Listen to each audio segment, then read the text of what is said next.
কাছ থেকে 50 টাকা নিয়ে আমাকে 20 টাকা টিকিট দেওয়া হয়েছে, আমাকে 30 টাকা ফেরত দেওয়া হয়নি। ইচ্ছাকৃত ভাবে হ্যাঁ সে 30 টাকা মাইরে দিচ্ছে। এই লোক ছিল কাউন্টারে। টিকিটটা কি চাইল্ড টিকিট কিনা? হ্যাঁ, চাইল্ড টিকিট। এই টিকিটটা নেওয়া থেকে চাইল্ড? না, এটা তো চাইল্ড না, এটা তো চাইনি ভিতরে, আমি দেখতেছি। এটা কেমনে হিসাব মেলাবো এটা আমরা দেখবো, এটা আপনার দেখার বিষয় না। জুলাই স্মৃতি জাদুঘর আজকে উন্মুক্ত করা হয়েছে আপনার আমার জন্য, অর্থাৎ জনসাধারণের জন্য। তবে আজকে থেকেই শুরু হয়েছে টিকিট সিন্ডিকেট। হ্যাঁ দর্শক, এখানে যে টিকিটটি দেখতে পাচ্ছেন এই টিকিটটির বয়স সীমা দেওয়া রয়েছে 3 থেকে 12 বছর বয়সের। তবে যিনি টিকিটটি নিয়েছেন তিনি নিশ্চয়ই 3 থেকে 12 বছর বয়সের কোনো শিশু নন, তিনি একজন প্রাপ্তবয়স্ক মানুষ। তবে টিকিটের দাম লেখা রয়েছে 20 টাকা। আপনার কাছ থেকে কত টাকা নেওয়া হয়েছে টিকিটের জন্য? 50 টাকা। 20 টাকার টিকিট 50 টাকা নেওয়া হয়েছে। টিকিট ধরে দিয়ে বলছে যে যান এখানে দেরি করা যাবে না। আজকে প্রথম দিনের এই প্রতারণা বা টিকিটের এই প্রতারণাটা কিভাবে দেখছেন? কিভাবে দেখবো, এটা তো সম্পূর্ণ কেমন দেখা যাচ্ছে না। দর্শক, আমরা বেশ কিছু দর্শনার্থীর সাথে কথা বলে ঠিক এমনটাই পেয়েছি।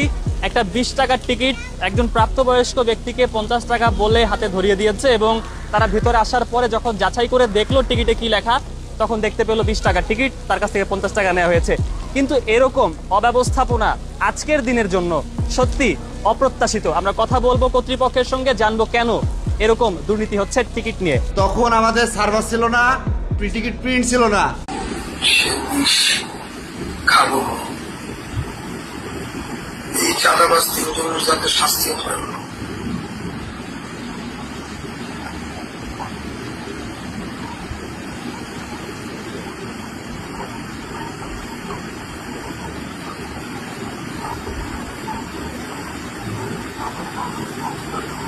আমার জীবনের শেষ লাইফ, আমি আপনাদের সকলকে সবাইকে কিছু বলতে চাই।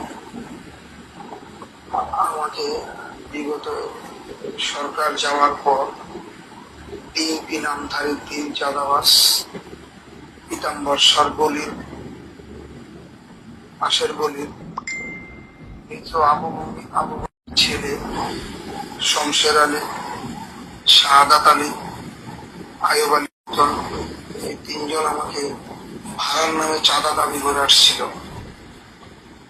আমি যখন চাঁদা দিতে অপরতা জানাই তখন তারা আমাকে আওয়ামী লীগ বলে 5 মাস জেল খাটায়।